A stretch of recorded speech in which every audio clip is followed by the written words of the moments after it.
Dans une belle matinée ensoleillée, un jeune garçon noir était entré dans une animalerie, excité de pouvoir enfin choisir un animal de compagnie après avoir économisé son argent de poche pendant des semaines.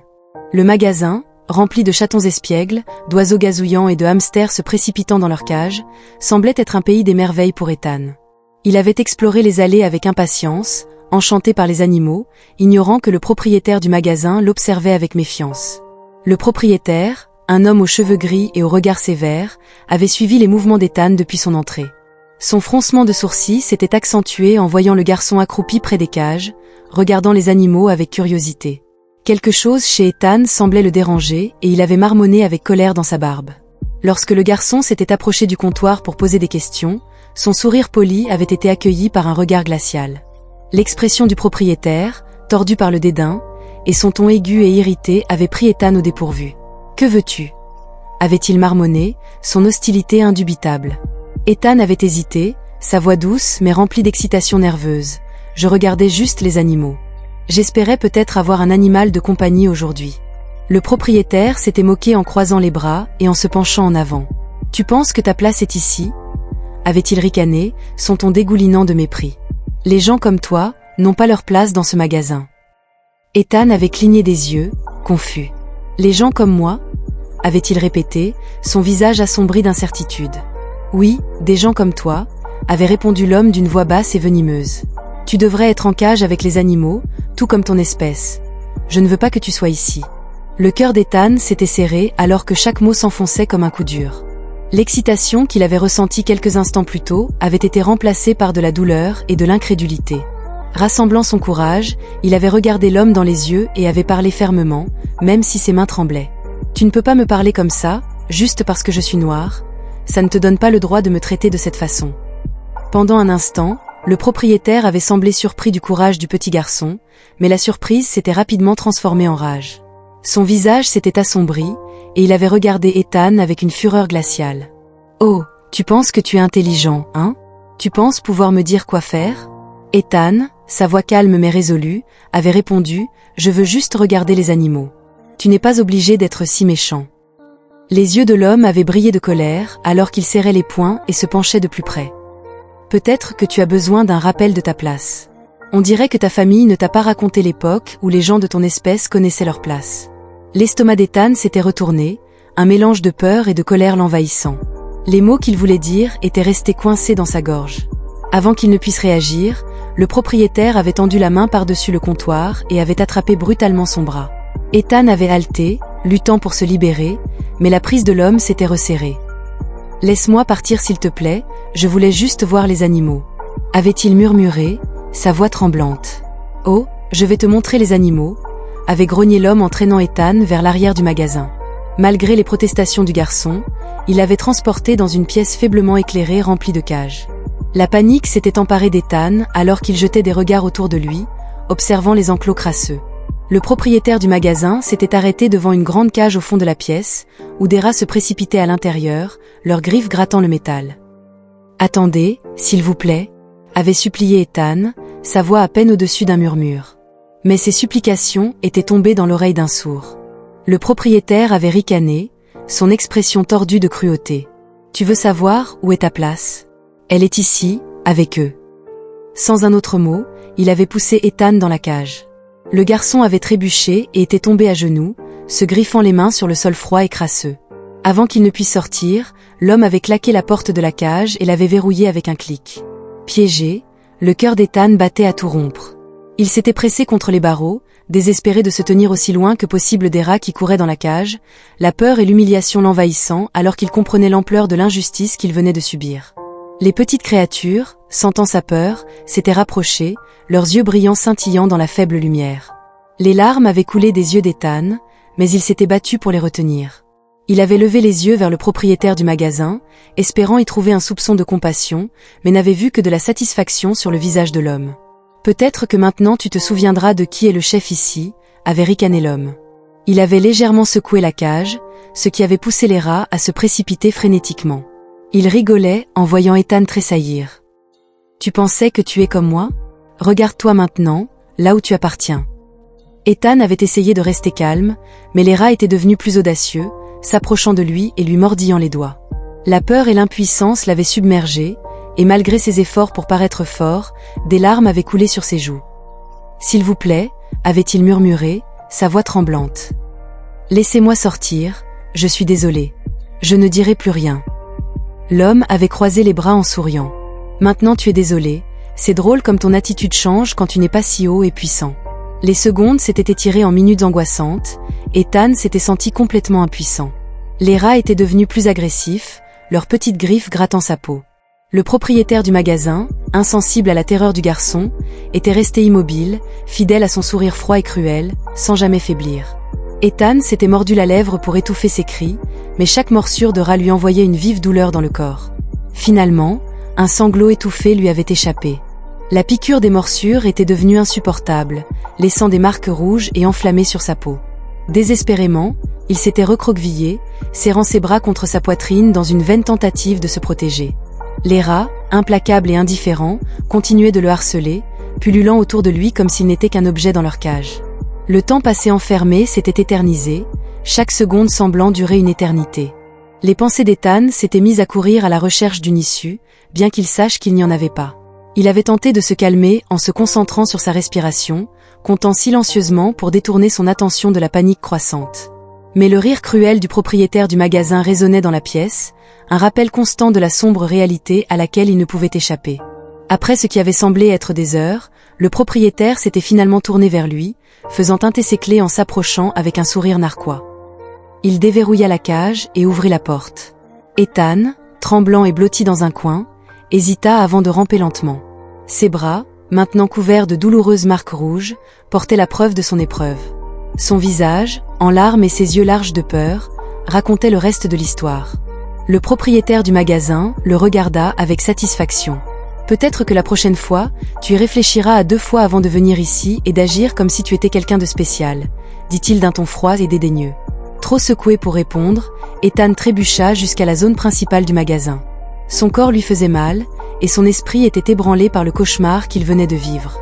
Alors qu'il atteignait la porte, le propriétaire du magasin cria d'un ton moqueur « Et souviens-toi, sache que tu es chez toi. » Le rire cruel de l'homme résonna dans les oreilles d'Ethan alors qu'il sortait du magasin. L'air frais frappa son visage, mais cela n'apporta aucun soulagement. Les marques de morsures palpitaient, chacune étant un rappel douloureux de ce qui venait de se passer. Alors qu'il marchait pour rentrer chez lui, ses pas étaient lourds de honte et de colère.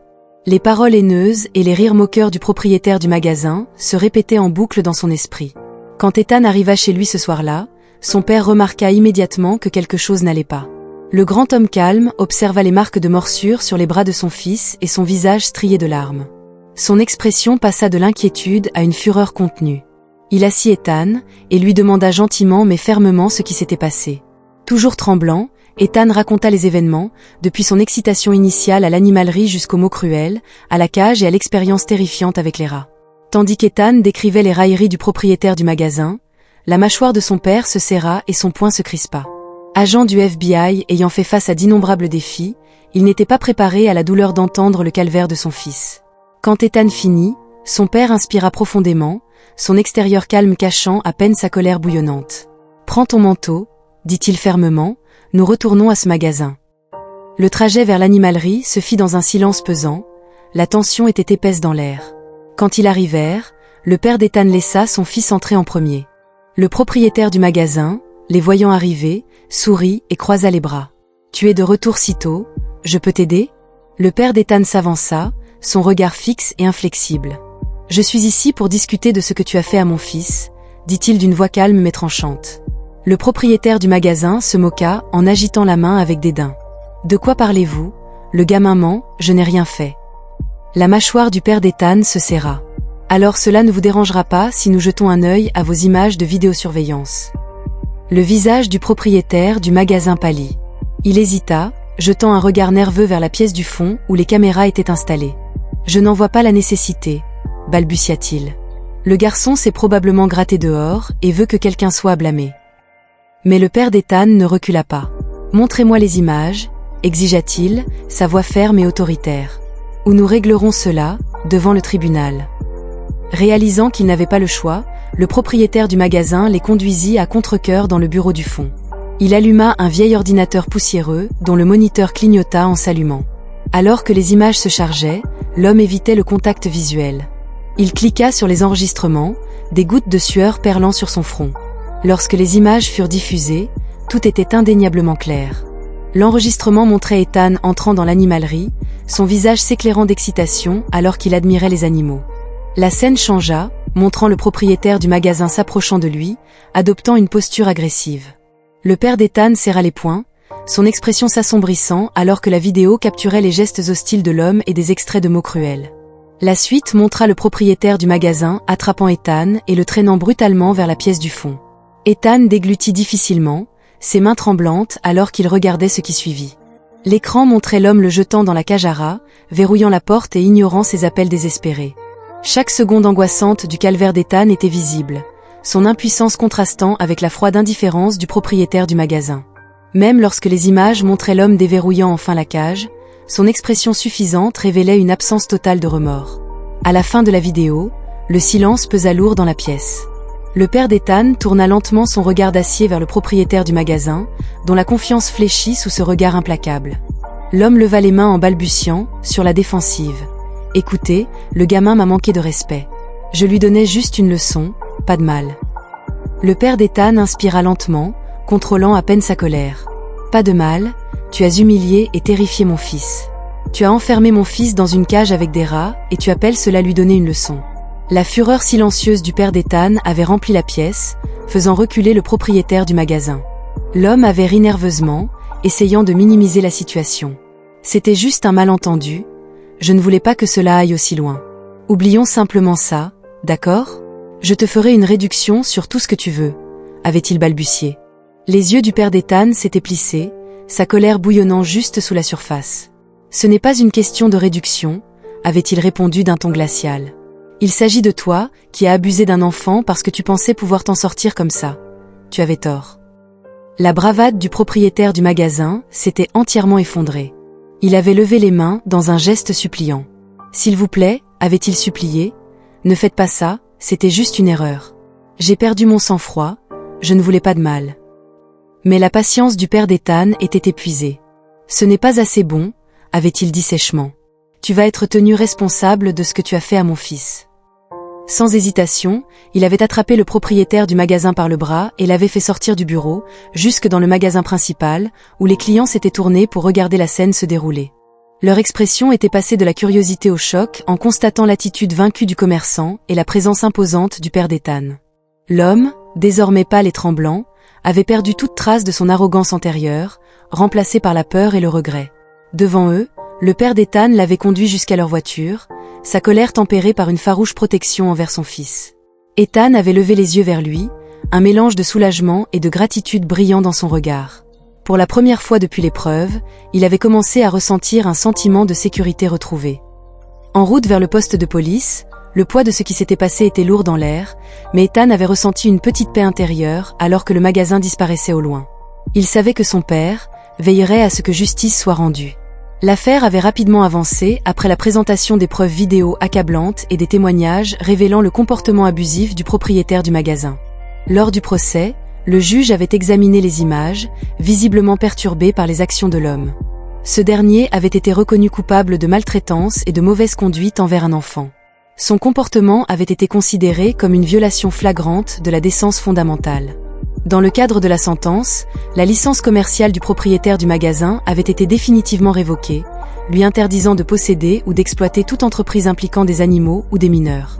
Son magasin, autrefois animé, avait été abandonné.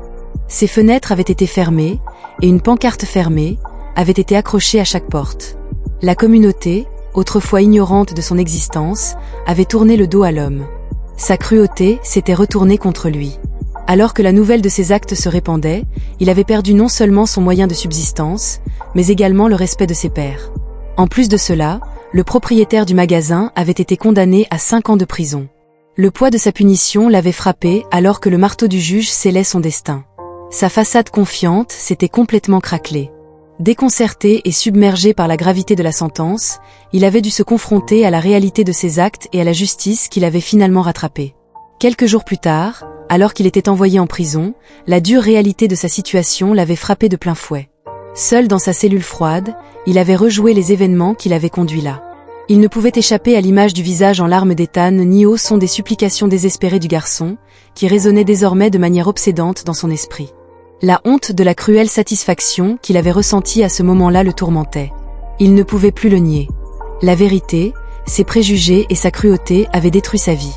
Le regret le rongeait, mais il était bien trop tard pour réparer les dégâts. Ses remords s'accompagnaient désormais du poids lourd de sa réputation ruinée, de la perte de son entreprise et du jugement d'une communauté qui lui faisait autrefois confiance. Il avait réalisé avec une clarté douloureuse que ses actions étaient motivées par la haine et la conviction que personne ne défendrait un jeune garçon noir qui était entré innocemment dans son magasin. Mais Ethan avait eu un père profondément attentionné, qui s'était battu sans relâche pour que justice soit rendue. Tandis que le propriétaire du magasin devait faire face à ses regrets et purger sa peine, Ethan et sa famille avaient commencé à trouver la paix. Le père d'Ethan, qui s'était battu sans relâche pour faire respecter les droits de son fils, avait ressenti un profond soulagement. Il avait protégé son fils, non seulement d'un préjudice immédiat, mais aussi des cicatrices durables qu'une cruauté incontrôlée aurait pu laisser derrière elle. Tout en étant toujours en train de guérir du traumatisme, Ethan s'était senti rassuré par le soutien indéfectible de son père. Leur lien s'était approfondi, renforcé par la confiance et la résilience qu'ils avaient bâtis ensemble. Ethan avait trouvé du réconfort dans le fait que son père l'avait cru et avait défendu la justice, affirmant ainsi sa force et son estime de soi face à l'adversité. L'histoire de la punition du propriétaire du magasin s'était répandue dans la communauté, servant de puissant rappel des conséquences des préjugés. Cela avait suscité une réflexion parmi les habitants sur l'importance du respect, de l'équité et de l'égalité. Au fil du temps, la communauté était devenue plus consciente de ces questions, favorisant un environnement plus consciencieux et inclusif. Au fil des années, Ethan avait emporté avec lui les leçons qu'il avait apprises, façonnées par l'engagement inébranlable de son père à faire ce qui était juste.